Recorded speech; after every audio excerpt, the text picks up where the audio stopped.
Vamos a grabarla, listo, ya la estamos grabando.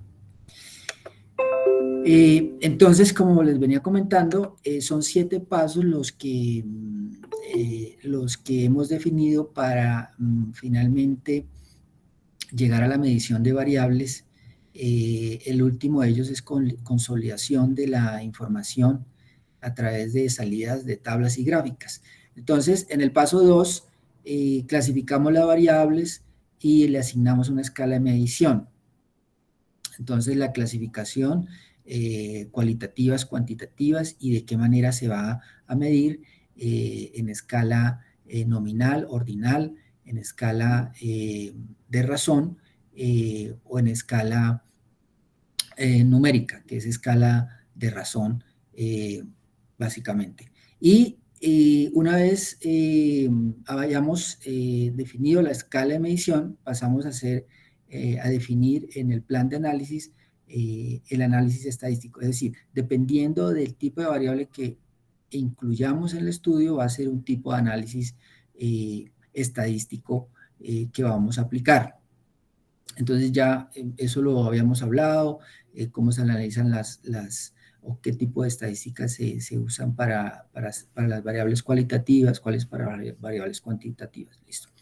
Teniendo entonces ya organizado ese panorama, procedemos a hacer la tabla de operacionalización de variables, en donde incluimos el nombre, la definición, el tipo, la escala de medición, las unidades, cómo se van a medir las variables, o si las variables, es en el caso de las variables cuantitativas, y en el caso de las variables cualitativas, el tipo de categorías en que vayamos a incluir nuestra variable.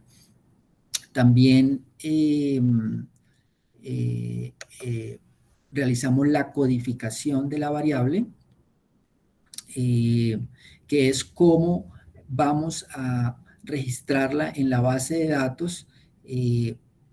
Se usan números, masculino 0, femenino 1. Entonces, la recomendación es que se usen números para que los software estadísticos que se empleen puedan leer la base de datos y lo leen en términos de los números que se codifican. Entonces, es la codificación. Y en esa operacionalización también definir la fuente, es decir, de dónde vamos a obtener esa variable. Luego procedemos a construir la base de datos, a realizar el procesamiento de esa base de datos en términos de hacer un ejercicio de calidad del dato y verificar cómo nos funciona mejor para hacer los análisis, si es una base de datos largo o una base de datos corto. Y llegamos al punto 7, que es tablas y gráficas, consolidación de la información, en donde se realizan ciertas operaciones como son recodificación, recategorización. En la consolidación, entonces, empleamos la estrategia de tablas de contingencia. Entonces, en las sesiones pasadas hablamos de qué era una tabla de contingencia, de una vía, de dos vías, cuáles eran las distribuciones de frecuencia o qué es una distribución de frecuencia en el contexto de una tabla de contingencia, que no es más que cómo se organiza la frecuencia absoluta, la frecuencia relativa y las frecuencias acumuladas en esa tabla. Esa es la distribución de esas frecuencias. Hablamos de lo que es una frecuencia relativa y de cómo estimar una frecuencia relativa a través de perfiles totales y perfiles fila y perfiles columna. Entonces, estos son conceptos muy importantes: perfiles totales, perfiles filas y perfiles columna. Y ya en esta sesión vamos a aplicar esos conceptos que vimos al concepto de probabilidades. Entonces, en las sesiones anteriores hubo muchos ejercicios prácticos, hicimos ejercicios en R, pero creo que alguien está solicitando ingresar. Verifiquemos, sí. Listo. Pero ya nos vamos a adentrar a lo que es, teniendo esas herramientas, las frecuencias relativas y distribución de frecuencias, nos vamos a adentrar al concepto de probabilidad, que es uno de los conceptos fundamentales en la estadística y por lo tanto en la epidemiología. Y haremos dos aplicaciones para ilustrar el razonamiento probabilístico. Esas dos aplicaciones serán en pruebas diagnósticas y en medidas de asociación.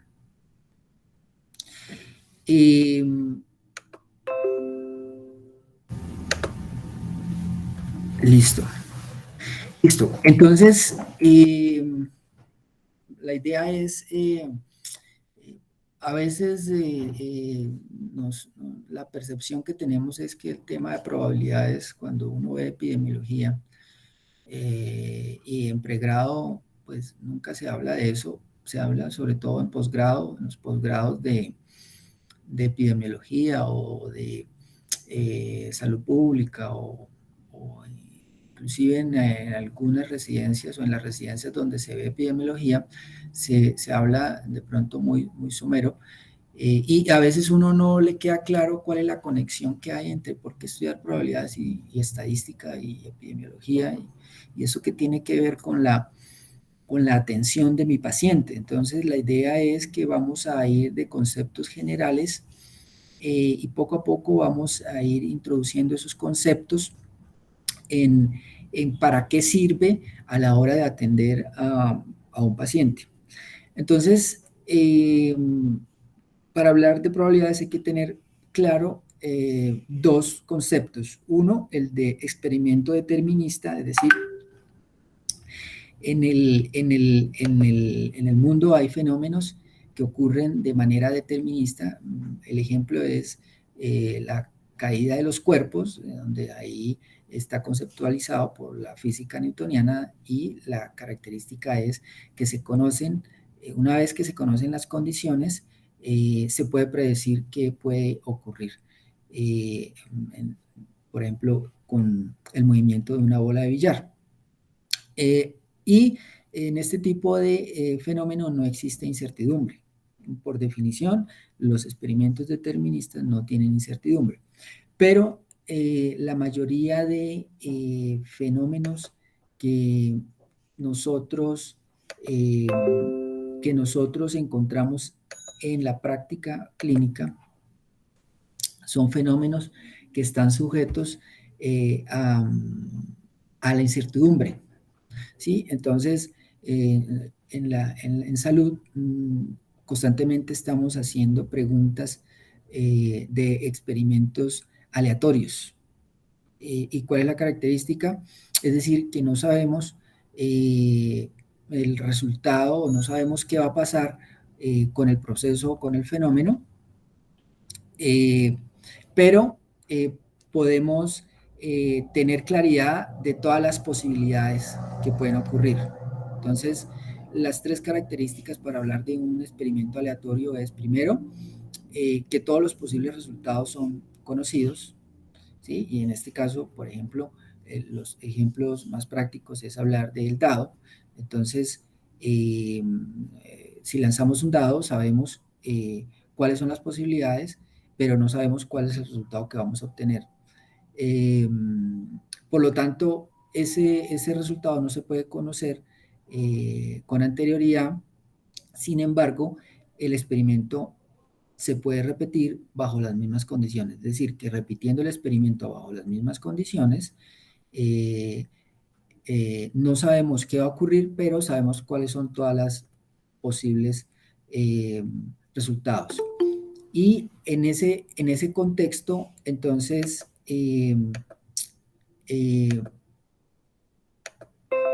vamos en el ejemplo del dado, vamos a definir lo que es el espacio muestral y el suceso o evento probabilístico. Entonces, el espacio muestral es todo ese conjunto de posibles resultados, o todo el conjunto de posibles resultados del experimento aleatorio y se simboliza con la letra omega, esta letra omega o la letra S. Y cada uno de estos posibles resultados, entonces, se va a llamar suceso o evento probabilístico. En el caso del lanzamiento de un dado, el espacio muestral es todos aquellos sucesos que se puedan definir como posibles resultados. Si nosotros definimos que todos los posibles resultados es que al lanzar un dado puede caer 1, puede caer 2, puede caer 3, puede caer 4, 5, 6. Ese es nuestro espacio muestral. Esos son todos los posibles resultados que nosotros hemos previsto que pueden ocurrir en ese experimento que se llama lanzar un dado. Entonces tenemos el experimento, lanzar un dado, es un fenómeno sujeto a incertidumbre, no sabemos qué va a ocurrir, pero podemos saber cuáles son todos los posibles resultados y podemos definir dentro de ese espacio muestral algunos sucesos, como por ejemplo, que vamos a llamar sucesos o eventos probabilísticos, como por ejemplo, cuál es la probabilidad que al lanzar un dado se obtenga un número impar o que se obtenga un resultado par. Ese es el suceso o evento probabilístico es obtener un número par, obtener un número par, y en tal caso, entonces, en el caso de que yo defina el suceso, obtener un número par, los posibles resultados son 2, 4 y 6. Entonces, al espacio muestral se le llama suceso seguro. ¿Por qué? Porque tenemos todos los posibles resultados. Pero también se define el suceso imposible, es decir, que es imposible que no ocurra alguno de esos resultados. También está incluido ahí. Hay distintas formas de poder hablar o asignar probabilidades. Entonces, hasta ahora simplemente hemos hablado de que existen distintos tipos de fenómenos que hemos denominado experimentos determinísticos aleatorios y que los fenómenos aleatorios se presentan en algo que hemos llamado espacio muestral y que cada uno de esos sucesos lo hemos denominado evento o suceso probabilístico. Bien, todavía no hemos hablado qué es probabilidad. Ahora sí, vamos a mirar que existen tres formas básicamente de asignar probabilidades. Entonces, esas tres formas de asignar probabilidades, la primera es la asignación bayesiana.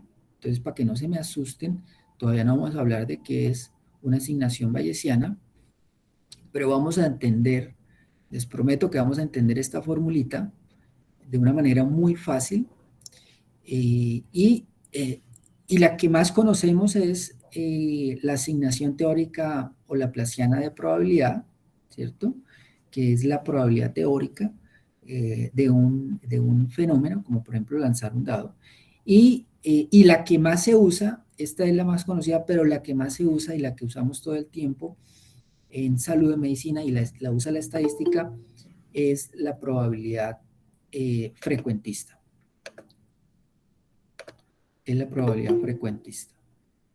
Varios usuarios quieren unirse a esta llamada, ver todo. Vamos a admitir.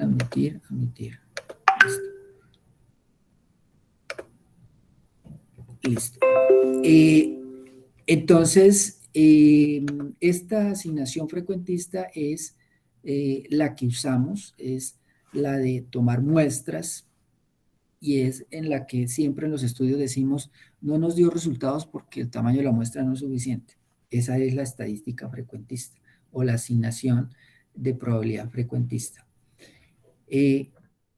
Vamos a mirar un poco en detalle la primera probabilidad, que es la probabilidad que le enseñan a uno de bachillerato, que es la probabilidad, se llama probabilidad teórica o probabilidad clásica.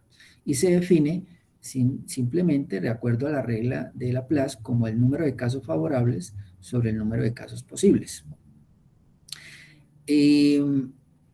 Habíamos hablado de experimento de suceso, de espacio muestral, de todos los posibles resultados como el espacio muestral, y habíamos definido algunos sucesos o eventos probabilísticos dentro de ese espacio muestral, como por ejemplo el resultado de ser par, el resultado de que salga un número par, ¿cierto? Que en este caso es 2, 4, 6, pero todavía no hemos hablado de probabilidad.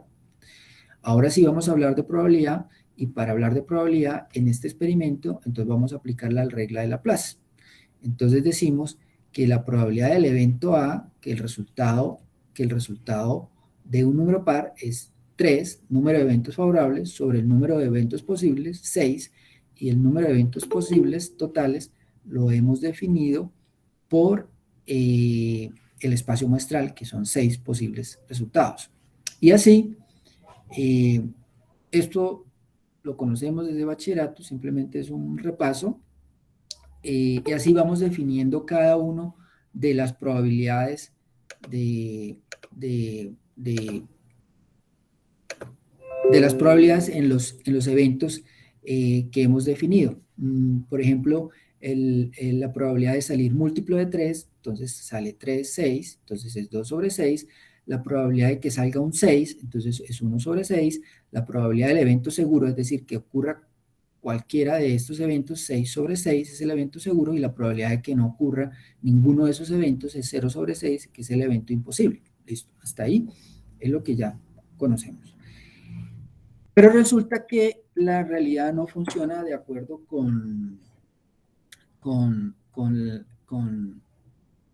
con la probabilidad teórica. Una de las condiciones de la probabilidad teórica es que las posibilidades, los supuestos o los eventos deben ser equiparables, es decir, que si la probabilidad de que caiga 1 al lanzar un dado tiene que ser la misma al que caiga 2, al que caiga 3, así, etcétera, etcétera, eso se llama equiprobabilidad.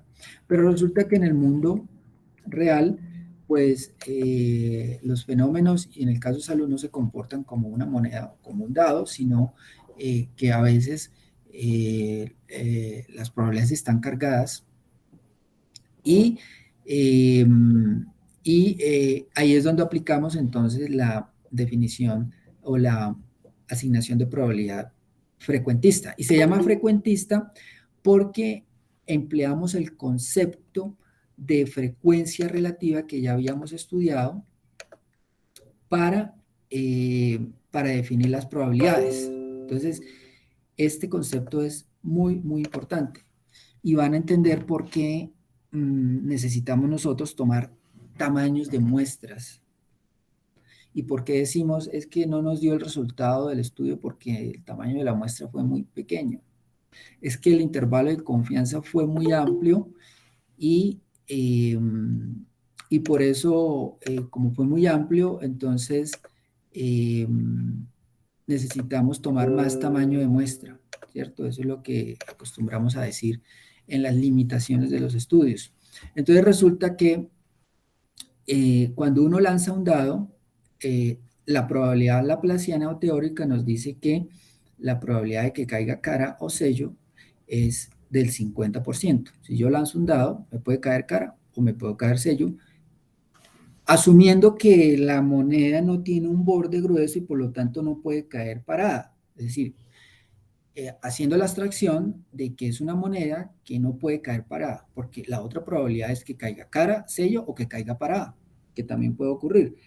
Pero digamos que podemos hacer una abstracción y decir que es una moneda que no tiene un borde grueso y por lo tanto la probabilidad de que caiga de pie, que caiga parada, que caiga sobre su borde es mínima, es casi cero. Por lo tanto, la podemos eliminar del resultado y decir que únicamente obtendremos una cara o un sello.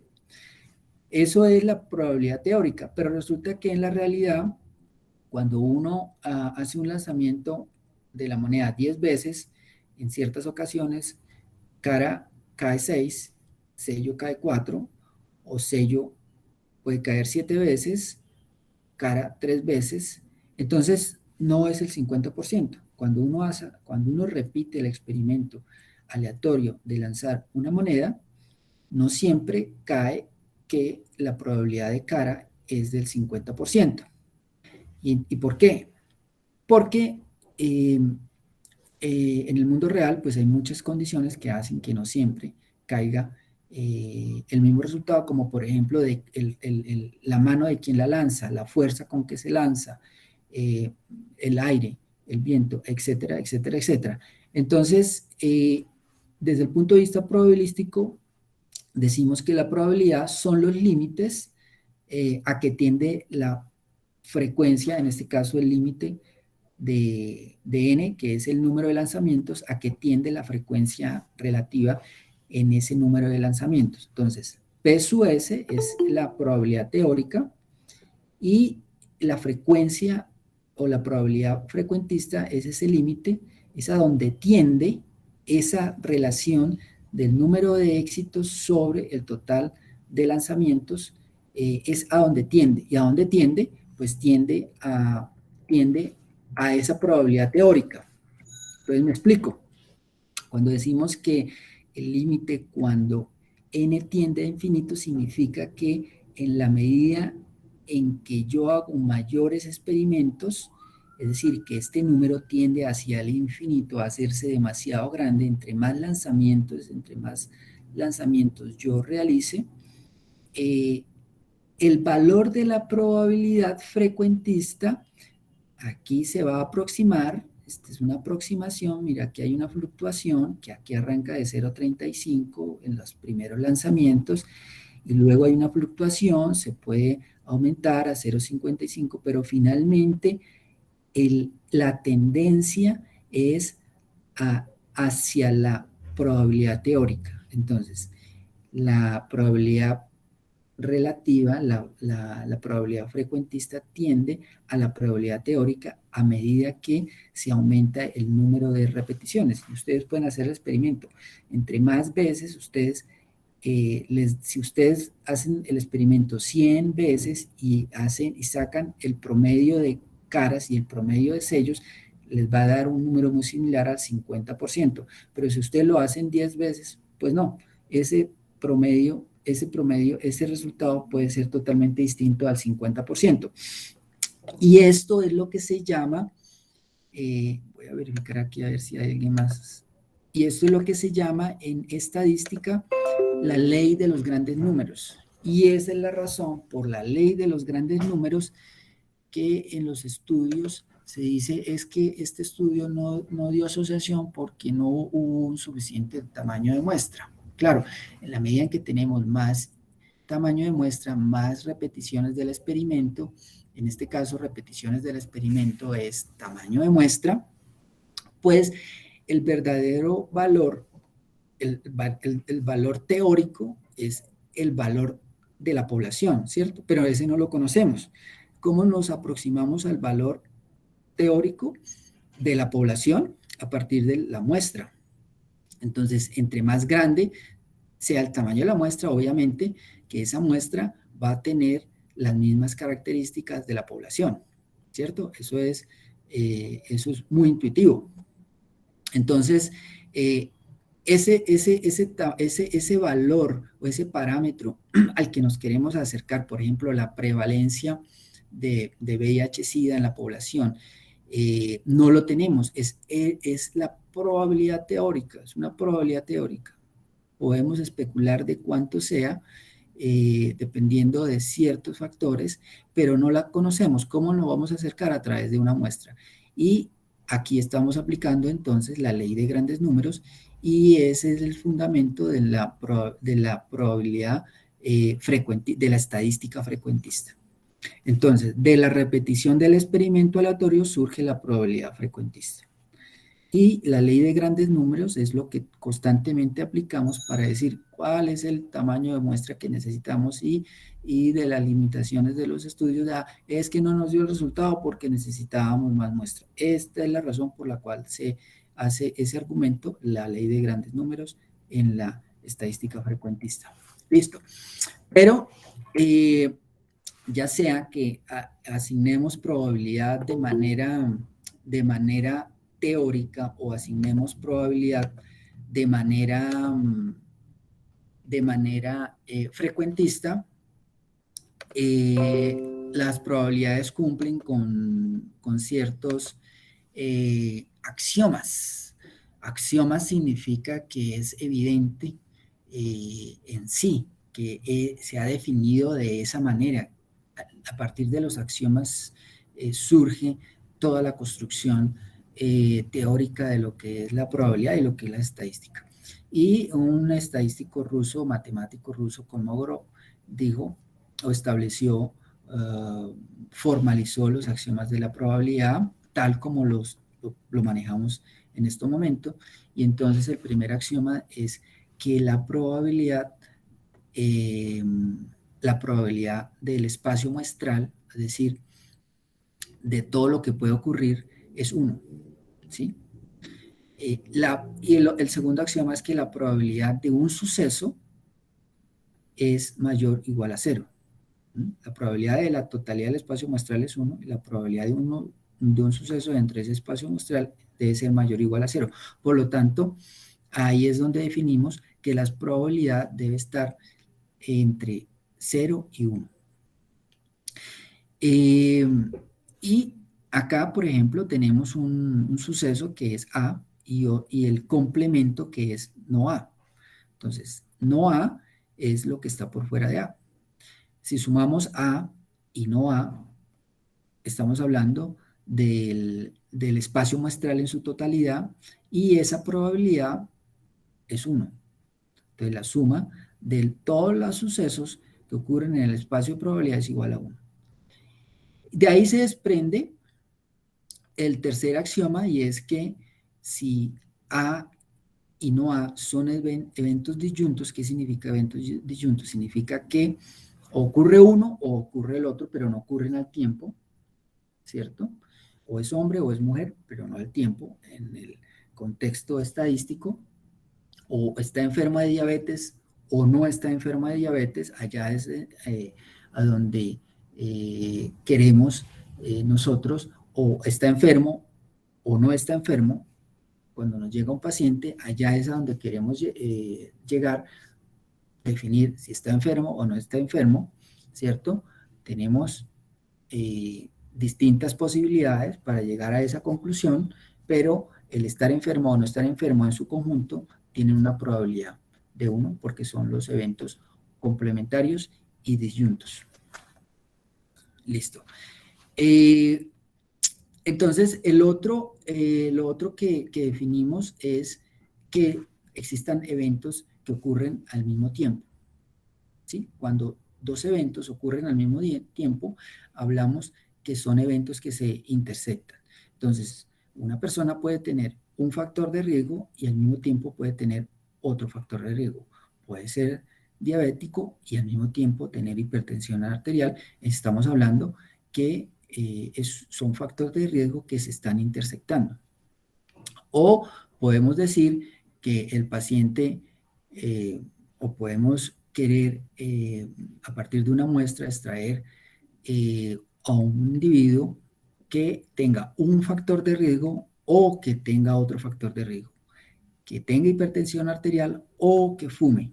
Y en ese caso, si queremos a los que tienen hipertensión arterial o a los que fuman, entonces estamos hablando de la unión de eventos o la unión de sucesos. Y como no nos está importando si hay individuos que tengan los dos, que fumen y que tengan hipertensión arterial, entonces la probabilidad de que tengan hipertensión arterial o de que fumen, la vamos a calcular de esta manera que se denomina eventos incompatibles. Simplemente es la suma de un evento y del otro evento sin tener en cuenta si hay individuos que comparten los dos eventos. Pero si queremos individuos que compartan, que tengan hipertensión arterial o que tengan o que fumen, pero también queremos individuos que tengan los dos. Queremos excluir de ese grupo los individuos que tengan los dos, solamente queremos los que fuman o los que tienen hipertensión arterial, pero no los que fuman y tengan hipertensión arterial. Entonces, hablamos de eventos probabilísticos compatibles, en el cual excluimos la intersección del fenómeno. Entonces, esto hasta acá es un poquito teórico y yo sé que es un poquito complicado, pero vamos a aterrizarlo. Entonces ya dijimos que es una probabilidad y definimos algunas propiedades de las probabilidades, ¿cierto? Que se pueden hacer propiedades que es necesario tener en cuenta porque están en el fondo de cuando uno piensa o solicita o necesita calcular una probabilidad. Entonces, en este ejemplo concreto, tenemos un estudio en el que se le hizo una encuesta a 1000 hombres y se quiere saber si se presenta en esta población de 1000 hombres dos factores de riesgo. Los factores de riesgo es hombres que tienen sexo con hombres y uso de drogas parenterales. ¿Cómo construimos una tabla de contingencia? Entonces ya habíamos visto el concepto de tabla de contingencia, de tabla de 2x2, la vamos a construir. Entonces, lo primero es que nos dan la información que hay 410 hombres que usan drogas parenterales.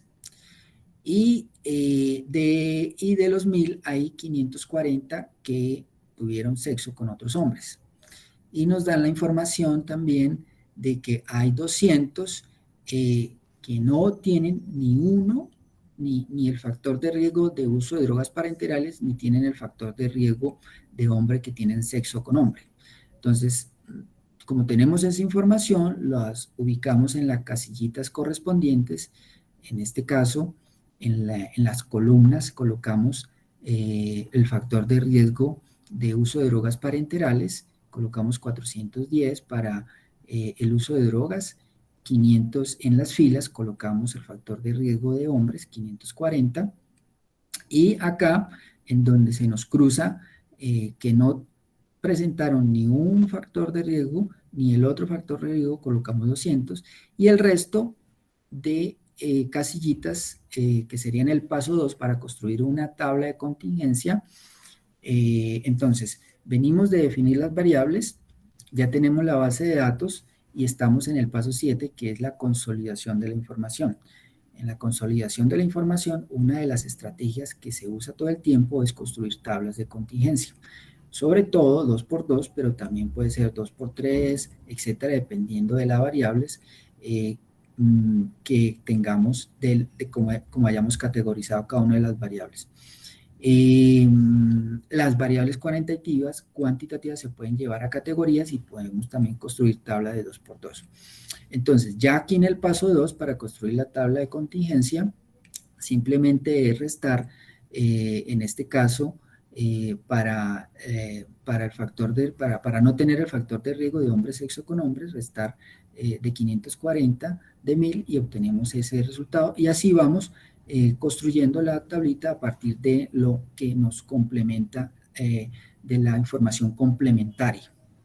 Listo, entonces ya tenemos la tablita, entonces ahí sí el ejercicio ahora es hacer preguntas en términos probabilísticos, es decir, el trabajo de investigación en epidemiología y en estadística es hacer preguntas y resolver preguntas en términos probabilísticos. Entonces la primera pregunta es, ¿cuál es la probabilidad de que al seleccionar un individuo de esta muestra, tenga el factor de riesgo de sexo, de hombres, sexo con hombres? Entonces, ¿cómo construimos la probabilidad? Simplemente miramos aquí en las filas que el total del factor de riesgo es de 540 sobre 1000 y ya sabemos que es del 54% de nuestra población tienen el factor de riesgo sexo de hombres con hombres. Y si queremos entonces la probabilidad de no tener ese factor de riesgo, entonces utilizamos el concepto de probabilidad complementaria, que es 1 porque es la totalidad del espacio muestral. Acordémonos que la probabilidad de todo el espacio muestral siempre es 1, menos la probabilidad que ya tenemos de 0,56 de tener el factor de riesgo, nos da la probabilidad de no tener el factor de riesgo, que es de 46%. Y así, entonces, procedemos con la probabilidad de tener el factor de riesgo de uso de drogas parenterales. Pero si nos preguntamos, bueno, yo quiero saber cuál es la probabilidad de no tener ninguno de los factores de riesgo, no tener ni uso de drogas parenterales, ni hombres que han tenido sexo con hombres. Si yo escojo a un individuo de esta muestra, ¿cuál es la probabilidad de que no tenga ninguno de los factores de riesgo? Entonces, es sencillo, nos vamos a la casilla donde se cruza la variable de no usar drogas y de no tener sexo con otros hombres y sobre el total de la población y es del 20%. Listo. Pero si quiero saber cuál es la probabilidad de, de que al obtener un individuo no tenga el factor de riesgo de sexo con hombres y que tampoco tenga el factor de riesgo de uso de drogas parenterales. Entonces, en ese caso, tenemos dos opciones. O sacamos de ese grupo aquellos que tengan los dos factores de riesgo, eh, o no nos importa sacar a ese grupo, no nos importa si tienen los dos factores de riesgo. En tal caso, en el primer caso, oiga, no nos interesa aquellos que compartan los dos factores de riesgo, sino que tengan uno o que tengan el otro.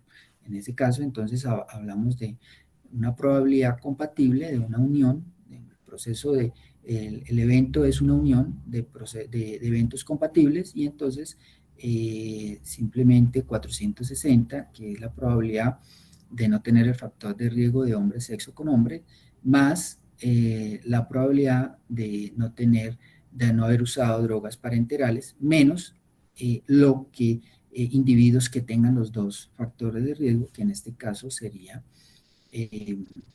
la probabilidad que hemos calculado anteriormente de 0,2, es donde se intersecta no haber hecho uso de drogas parenterales y no tener sexo con otros hombres, y en este caso nos da 0,85. En el caso que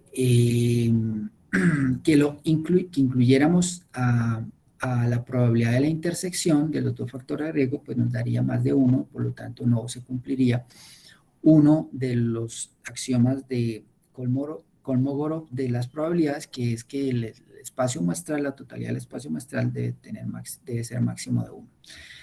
Y en la segunda opción, en el que decimos, no, yo quiero aquellos que tuvieron uno o el otro factor y no me importa si lo hayan tenido los dos, simplemente entonces se suma de manera conjunta la probabilidad del uno y la probabilidad del otro y nos tiene que dar 1, y en este caso pues hablamos de una probabilidad de eventos incompatibles.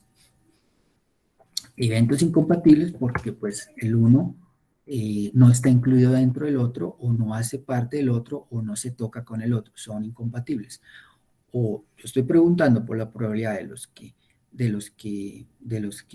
tuvieron un factor de riesgo o de los que tuvieron otro factor de riesgo, por eso lo sumo. Listo. Ahora, entonces, nos vamos a ir a otro estudio.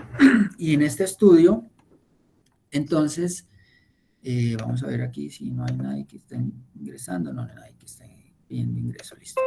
En este estudio, entonces, vamos a hablar de varios conceptos.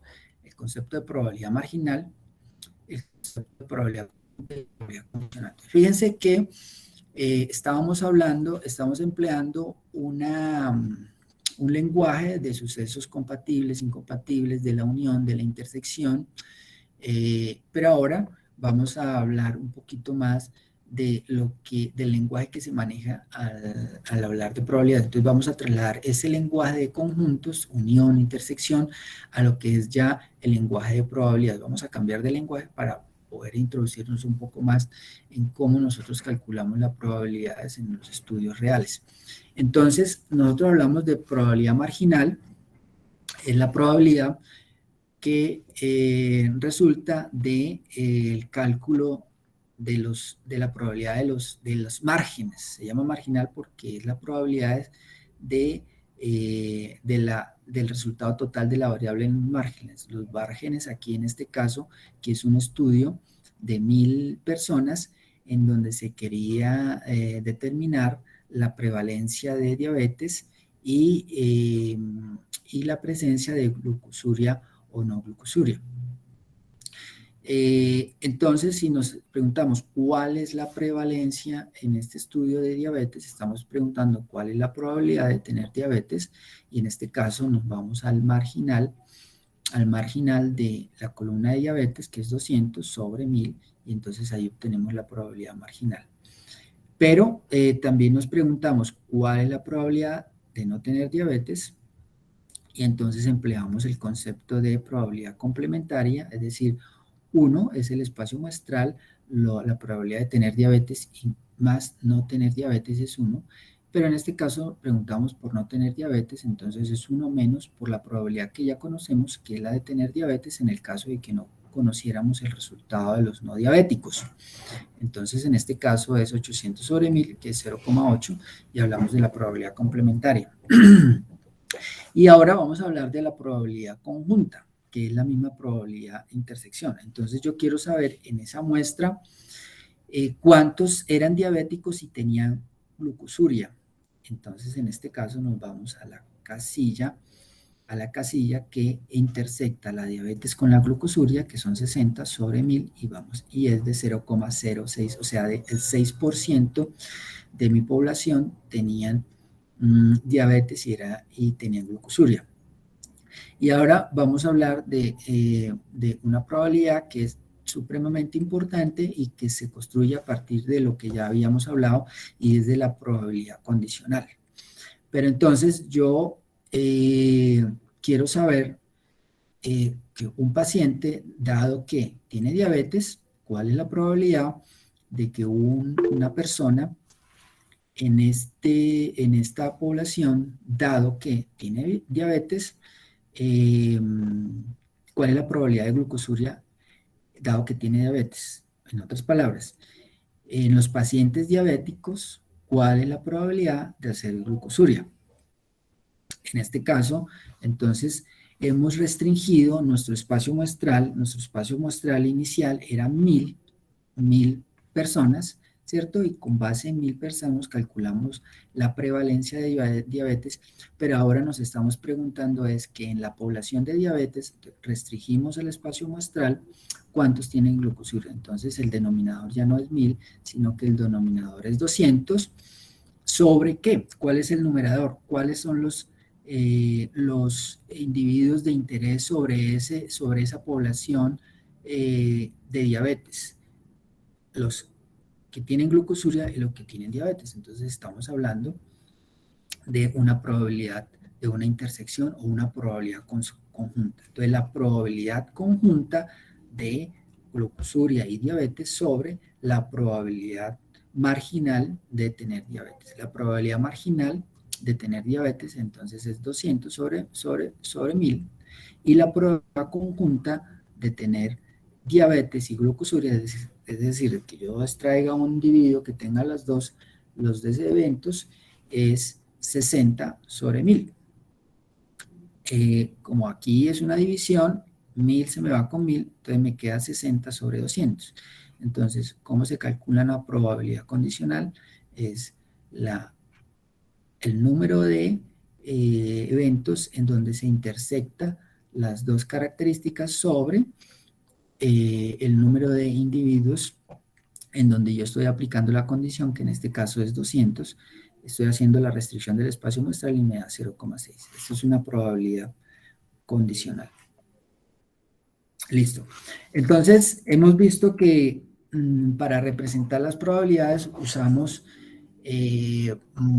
varios recursos. Uno, el diagrama de Venn, que son las bolitas, ¿cierto? Los espacios en donde se sombrea si hay unión, si hay intersección, si hay complementariedad. Lo otro son las tablas de contingencia, pero también existen los árboles de probabilísticas o los árboles de decisión que nos permiten tomar o ver las probabilidades de una manera distinta en otro lenguaje. Nos dan otras posibilidades. Entonces, aquí vamos a transformar una tabla de contingencia a un árbol de decisión. Entonces, tenemos el mismo ejemplo que ya habíamos hablado de diabetes y glucosuria, y vamos a transformarlo en un árbol de decisión. Podemos comenzar por diabetes, ¿sí? O podemos comenzar por glucosuria, ¿sí? En este caso nos interesa comenzar por diabetes, entonces primero ubicamos en la raíz del árbol a los pacientes con diabetes y decimos, bueno, ¿cuántos pacientes con diabetes hay? Entonces ya sabemos que la prevalencia es del 2%, del 20%, esa es la prevalencia, del 20%, perdón, la probabilidad es del 0,2, la prevalencia es del 20%, y lo colocamos en una de las ramas, y para colocarla, la prevalencia o la frecuencia de los que no son diabetes, utilizamos la probabilidad complementaria, en este caso es 0,8. ¿Por qué? Porque en un árbol de decisión se debe cumplir esta primera condición, y es que la suma de las probabilidades de las ramas que salen de un mismo punto, ¿sí? La suma de las probabilidades de esta rama y de esta rama que salen de este mismo punto o nodo debe ser 1. Entonces, ¿por qué? Porque esa es la totalidad del espacio muestral, 1. Ahora nos vamos por esta ramita.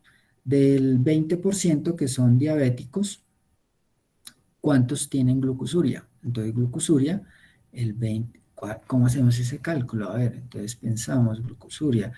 0,6, 0,06. Acuerden que habíamos definido que glucosuria era aquellos, aquí estaban 60 sobre 1000, pero como que no me cuadra porque es que acá me están preguntando es de los que son diabéticos, ¿cuántos hacen glucosuria? Entonces me están hablando, es de una probabilidad condicional. Entonces, ¿cómo lo hago? Me voy aquí, como he reducido mi espacio muestral, ya no son 1000, sino son 200, me pregunto a 60 sobre 200, 0,3. Entonces, aquí estoy hablando de una probabilidad condicional. Listo.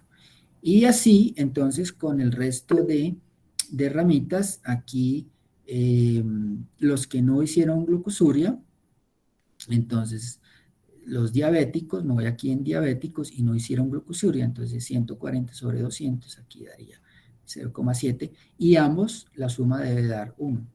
Y lo mismo me va a ocurrir con los diabéticos, la probabilidad, entonces estoy calculando cuál es la probabilidad de pacientes de que al no ser diabético, tenga glucosuria. ¿Y cuál es la probabilidad de que al no ser diabético no tenga glucosuria? ¿Cierto? Entonces estamos hablando de acá en esta parte de la ramita de probabilidades condicionales, ¿cierto? Pero yo también quiero saber, no tengo esta tablita de contingencia, tengo este árbol de decisión, tengo estas probabilidades, pero yo quiero saber cuál es la probabilidad de que un paciente tenga diabetes y tenga glucosuria. ¿Cómo lo hago? Con esta tablita. Entonces, una manera fácil es que yo sé que la probabilidad en los pacientes diabéticos de tener glucosuria, como ya lo habíamos visto, es la intersección glucosuria intersectado diabetes, o sea, 60 sobre la probabilidad de diabetes, o sea, 200 sobre 1000, acá, listo. Entonces acá la tengo, 60 sobre 1000 sobre 200 sobre 1000 y me da 0,3. Para poder saber, si no tengo una tabla de contingencia, cuál es la probabilidad de tener glucosurio y diabetes, de, de extraer un individuo de la población que tenga diabetes y que tenga glucosuria, de manera analítica, entonces vamos a utilizar esta formulita. Vamos a despejar aquí, este está en el numerador, ¿cierto? Glucosuria y diabetes, y despejamos, es decir, que este denominador lo vamos a pasar para acá. Es una operación de despeje. Entonces, ¿cómo nos queda? Que la probabilidad de que yo saque a un individuo que tenga glucosuria y diabetes va a ser igual a la probabilidad de que un individuo teniendo diabetes tenga glucosuria, o la probabilidad de tener glucosuria dado que tengo diabetes por la probabilidad de tener diabetes. Y esta formulita, miren que de manera intuitiva ya lo habíamos hecho, ¿no? Nada complicado. La probabilidad de que un individuo tenga glucosuria y tenga diabetes es 60 sobre 1000, ¿cierto?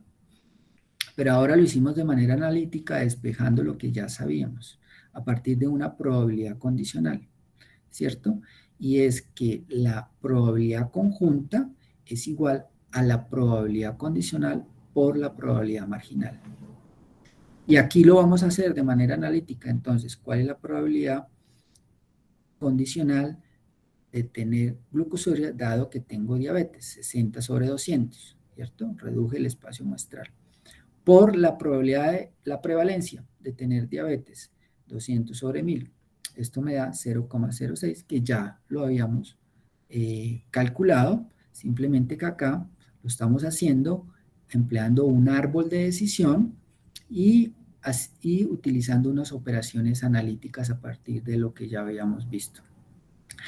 A esta ecuacióncita o a esta relación de que la probabilidad conjunta es igual a la probabilidad condicional por la probabilidad marginal, se le conoce como la ley del producto, y es uno de los conceptos más usados en estadística, sobre todo para hablar de independencia de variables y para hablar de estadística bayesiana en pruebas diagnósticas. Entonces, vamos a pasar a otro ejemplo. ¿Se me han dormido? A ver. Hola, ¿cómo vamos? Doctor, creo que ya estamos terminando sobre el tiempo. Vale. ¿Puedo, Eh, Al chat, podemos? doctor, Sí. envié un formato para los asistentes. Tenemos que hacer ahora una evaluación al finalizar cada actividad académica para que por favor ingresen al link y diligencien las 5 preguntas que están ahí en el formato. Perfecto, Andrea. Yo quiero saber si se están dormidos o vamos bien o tienen preguntas. Hay varias, hay la posibilidad de que tienen todas las preguntas del mundo, la posibilidad de que no tengan preguntas y la posibilidad de que tengan algunas preguntas. Si estamos en el escenario de que tienen todas las preguntas del mundo, eso significa que, pues, que no se han dormido y que yo he logrado transmitir algo y que he logrado un alto nivel de confusión para motivar el estudio. Si estamos en el escenario de que no tienen ninguna pregunta, lo más probable es que se hayan dormido. Y si tienen alguna pregunta, significa que no los he confundido tanto y que ya tenían alguna noción y que mi charla les ha suscitado alguna nuevas preguntas sobre el conocimiento previo que ya tenía. El espacio muestral es en 0, 50% o, o 1, en el que tienen todas las preguntas del mundo y los he logrado confundir realmente. Ese es el espacio muestral y tenemos prácticamente 3 posibilidades, aunque pueden haber otras posibilidades grises ahí. Entonces yo espero o haberlos confundido mucho o que tengan algunas preguntas. La estadística bayesiana estaría en el caso en el que yo tengo una información previa, ¿sí? Dado que tengo una información previa, estoy actualizando mi información con la nueva información. Entonces, es una probabilidad condicional. Digamos que es una manera intuitiva de hablar de estadística bayesiana. Todavía no hemos llegado, apenas vamos. ¿Qué hemos hecho hasta acá? Hemos generado todo el contexto del lenguaje, de las probabilidades, en el contexto estadística, de lo que es la probabilidad frecuentista y de cómo a partir de la teoría de conjuntos se trabaja en los conceptos de probabilidad para poder hacer las preguntas cuando uno tiene una muestra, cuando uno tiene un estudio y se pregunta cuál es la prevalencia, cuál es la incidencia, y se hace preguntas de distinta índole, como por ejemplo preguntas de probabilidad condicional, dado que está enfermo, cuál es la probabilidad de que este paciente, dado que tiene un resultado positivo, esté enfermo. Es una pregunta opuesta a contraria, dado que está enfermo, ¿cuál es la probabilidad de que tenga el examen mal? Y la otra es, dado que tiene un examen mal, ¿cuál es la probabilidad que esté enfermo? Lo que a uno le interesa como clínico es, dado que tiene un síntoma, ¿cuál es la probabilidad de que esté enfermo? Digamos que hacia allá es a donde vamos con todo este lenguaje. En este momento vamos a hablar de eventos o sucesos independientes. Siempre en los estudios el tema es, ¿será que hay asociación entre la radiación ultravioleta y el cáncer de piel? ¿Será que hay asociación entre la hipertensión arterial y los eventos cardiovasculares? ¿Será que hay asociación entre la distancia que hay entre dos individuos y la exposición al COVID? Siempre estamos hablando en términos de asociaciones. Queremos saber si hay asociación o no hay asociación.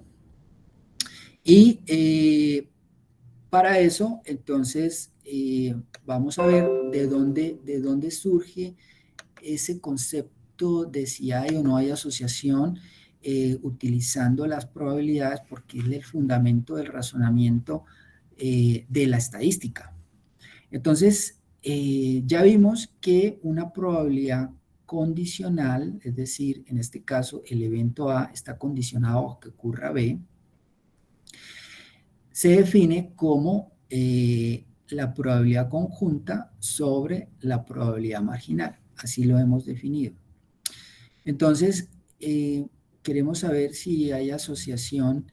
En este caso, un ejemplo es, ¿será que la probabilidad de que me gane la lotería, dado que está nublado, hay alguna asociación entre eso, entre ganarme la lotería y el estado del clima? Pues resulta que si hay alguna asociación, la probabilidad de ganarme la lotería es distinta a la probabilidad de ganarme la lotería dado que está nublado. Claro, si está nublado, ocurre algo que condiciona que me gane o no me gane la lotería, la probabilidad va a cambiar. Pero si no tiene nada que ver la variable lotería con la variable estar nublado, pues la probabilidad de que me gane la lotería, dado que está nublado, es igual a la probabilidad de que me gane la lotería. Es decir, el estar nublado no afecta para nada el que me gane o no la lotería. Esos son eventos independientes.